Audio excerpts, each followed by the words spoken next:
आज के वीडियो का जो टॉपिक है कि ना आपके पार्टनर आपको याद करते हैं और ना ही कॉल करते हैं, तो इसके पीछे का क्या रीज़न है। आज के वीडियो में मैं आपको बताऊंगी कि अगर कोई आपको याद भी नहीं करता है, कॉल भी नहीं करता है, तो इसके पीछे मैं आपको 3 रीज़न बताने वाली हूँ। इसलिए वीडियो को पूरा ज़रूर वॉच कीजिएगा और वीडियो पसंद आता है तो लाइक ज़रूर कीजिएगा, चैनल को सब्सक्राइब जरूर कर लीजिएगा। आइए फ्रेंड्स, वीडियो को स्टार्ट करते हैं। सबसे पहले समझने का प्रयास करो कि आखिर आपके पार्टनर आपको कॉल या मैसेज क्यों नहीं करते हैं।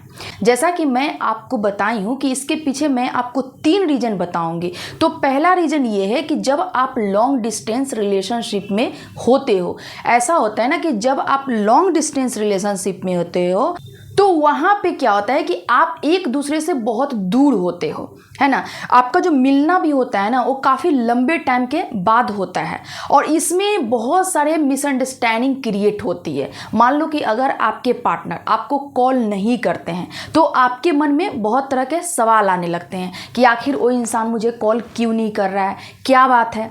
या फिर ये भी होता है कि अगर आपके पार्टनर आपको किसी भी तरह से आपको याद नहीं करते हैं या फिर आपसे मिलने नहीं आते हैं तो आपके मन में एक निगेटिव भावना उत्पन्न होने लगता है। अधिकतर आप देखोगे कि कोई भी इंसान पॉजिटिव चीज को कम सोचता है लेकिन वो निगेटिव चीज़ को ज़्यादा सोचता है। और यही एक लॉन्ग डिस्टेंस रिलेशनशिप में होता है कि जब पार्टनर के द्वारा कॉल या मैसेज नहीं किया जाता है, एक याद नहीं किया जाता है, तो हमारे मन में हजारों तरह के एक निगेटिव सवाल उत्पन्न होने लगते हैं, जिससे वहाँ पे क्या है कि हम बहुत ज़्यादा सोचने लगते हैं और अपने पार्टनर को लेकर अपने मन में एक शक पैदा कर लेते हैं। तो हमें ये समझना होगा कि अगर एक लॉन्ग डिस्टेंस रिलेशनशिप है और मेरे पार्टनर के द्वारा अगर मैसेज कॉल नहीं किया जा रहा है तो इसके पीछे का कारण क्या है। मुझे उनसे कांटेक्ट करना चाहिए और पूछना चाहिए कि आखिर क्या वजह है कि तुम मुझे कॉल या मैसेज नहीं करते हो। दूसरा रीज़न जो आपको देखने को मिलेगा कि आपके रिलेशनशिप में एक शक का आना। क्या होता है कि जब हम एक रिलेशनशिप में होते हैं, मेरा बहुत ब्यूटीफुल रिलेशनशिप होता है, लेकिन कभी कभी ऐसा हो जाता है ना कि हम अपने पार्टनर को लेकर बहुत ही ज़्यादा शक करने लगते हैं। जैसे मेरे पार्टनर का नंबर बिजी आना, या फिर हम अपने पार्टनर को किसी और से बात करते हुए देख लेते हैं, या फिर ये भी होता है कि मेरे पार्टनर मेरे से मिलना नहीं चाहते हैं।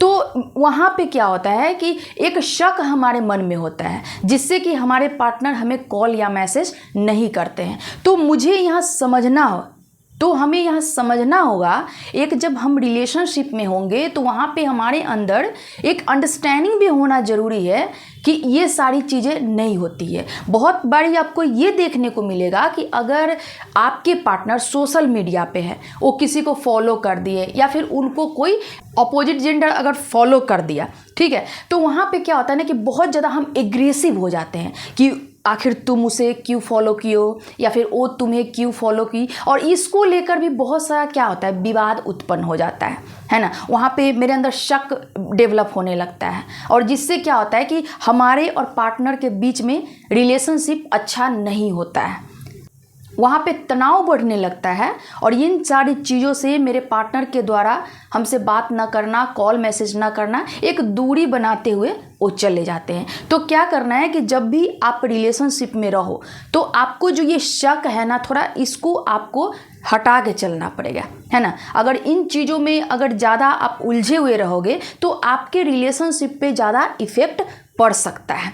तीसरा रीज़न जो आपको देखने को मिलेगा कि आपके पार्टनर हो सकता है एक एम्बिशन ओरिएंटेड हो, है ना, लेकिन वहाँ पे क्या होता है कि जब अगला इंसान अपने कैरियर को लेकर सोचते रहता है, उसमें ज़्यादा वो टाइम देता है, आपको थोड़ा कम टाइम देता है, वो ज़्यादा अपने कैरियर के बारे में सोचता है, आपसे थोड़ा कम बातें करता है, तो वहाँ भी कहीं ना कहीं ये देखने को मिला है कि हमारी तरफ से ऐसा होता है कि हम उलझ जाते हैं, है ना, बात को विवादित कर देते हैं, बात को एकदम खराब कर देते हैं वहाँ पे। और मेरे पार्टनर ऐसा कभी सोचते भी नहीं है कि आपसे उनको डिस्टेंस लेना है ना, ऐसा नहीं सोचते हैं कि वो आपसे दूरी बना लेंगे। लेकिन क्या होता है कि जब आप इस तरह से चीज़ों को करते हो तो अगला इंसान जो एक अपने एम को लेकर सीरियस होता है, कुछ करना चाहता है अपने जीवन में, वो सक्सेस करना चाहता है, तो वहाँ पे क्या होता है कि उसको इन सारी चीज़ों से इरिटेशन होने लगती है।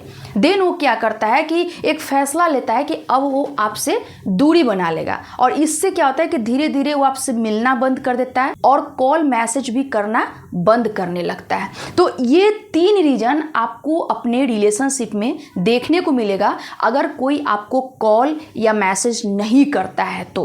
और यहाँ और भी चीज़ों को आपको समझना जरूरी है कि आखिर एक हेल्दी रिलेशनशिप कैसे होना चाहिए। अगर मान लो कि मेरे पार्टनर के द्वारा हमसे अगर कम बातें हो रही है, कॉल मैसेज कम आ रहा है, तो इसका मतलब ये तो नहीं है कि मेरे पार्टनर मेरे से डिस्टेंस बनाना चाहते हैं, ये भी हो सकता है। या फिर मान लो कि मेरे पार्टनर अगर हमसे बातें नहीं कर रहे हैं तो एक ऐसा भी हो सकता है कि वो किसी और के साथ बिजी हो। यहाँ पे निगेटिव पॉजिटिव दोनों चीज़ें हो सकती हैं।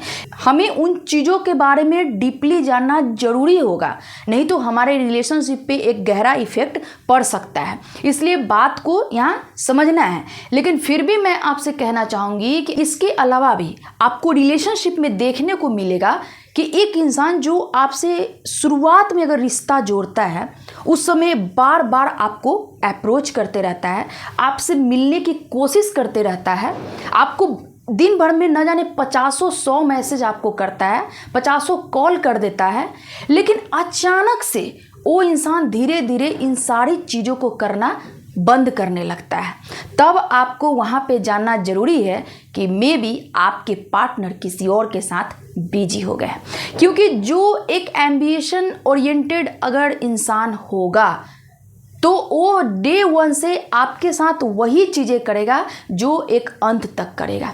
लेकिन एक ऐसा इंसान होगा जो अट्रैक्शन के थ्रू आपसे जुड़ा होगा, धीरे धीरे आप में उनको लगाव कम होते चला जाएगा, तो वो इंसान जाहिर सी बात है कहीं ना कहीं वो इंगेज होगा ही। तो इसको भी आपको समझना जरूरी है। क्या होता है कि अगर हमारे पार्टनर की तरफ से कॉल और मैसेज नहीं आता है तो हमें दोनों चीज़ों को जानना जरूरी है, पहला पॉजिटिव और दूसरा निगेटिव। इन चीज़ों को नहीं समझता है, नहीं जानता है, वही इंसान आगे चल के धोखा खाने का चांस उसका बढ़ जाता है। उसको ऐसा मुंह के बल गिरता है ना, ऐसा उसको ठुकराया जाता है कि वो इंसान फिर अपने जीवन में खड़ा होने के लिए एक वक्त ले लेता है। इसलिए रिश्तों में जानना बहुत ज़रूरी होता है कि आपके पार्टनर आपके प्रति वफादार हैं कि नहीं। ठीक है फ्रेंड्स, आज के लिए इतना ही। वीडियो कैसा लगा कमेंट करके ज़रूर बताइएगा। मिलती हूँ एक नेक्स्ट वीडियो में, तब तक के लिए इतना ही। Thank you.